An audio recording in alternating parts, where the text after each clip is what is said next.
Reliance industries group నుంచి మరో IPO వస్తోంది. ఇప్పటికే టెలికాం రంగంలో తనదైన ముద్ర వేసిన జియో ప్లాట్ఫామ్స్ ని స్టాక్ మార్కెట్లలోకి కూడా లాంచ్ చేయనుంది. గత నెలలోనే ఇందుకు సంబంధించిన లాంఛనాలను పూర్తి చేసిన రిలయన్స్ ఇప్పుడు జియో ఆర్థిక ఫలితాలను కూడా విడుదల చేసింది. వచ్చిన ఆర్థిక ఫలితాలు కూడా ఇన్వెస్టర్లను ఆకట్టుకునేలా ఉండటంతో ఇక ఐపీఓ మార్కెట్లను టచ్ చేస్తే చాలు సక్సెస్ చేయడానికి ఇన్వెస్టర్లు రెడీగా ఉన్నారు. ఆ డీటెయిల్స్ ఇప్పుడు చూద్దాం.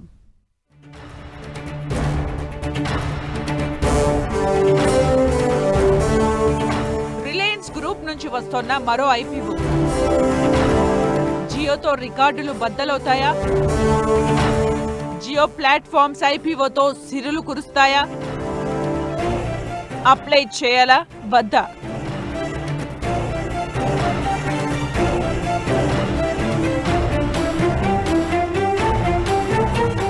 Reliance company first quarter results తర్వాత అందర్నీ ఆకట్టుకుంది జియో ఆర్థిక ఫలితాలే. కంపెనీ ప్రధాన విభాగం ఆయిల్ టు కెమికల్స్ సంగతి ఎలా ఉన్నా జియో రీటైల్ రంగాల ఫలితాలు అదరగొట్టేశాయి.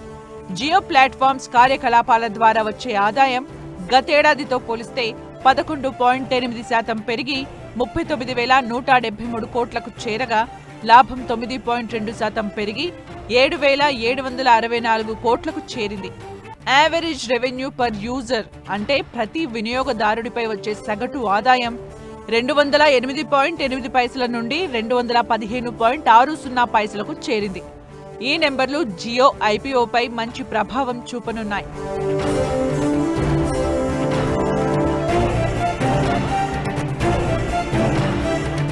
జియో ఐపీఓ ద్వారా 32,000 కోట్ల నుంచి 35,000 కోట్ల వరకు ధన సమీకరణ చేయనుండగా 270 మిలియన్స్ ఫ్రెష్ ఈక్విటీ షేర్లను జారీ చేస్తారు.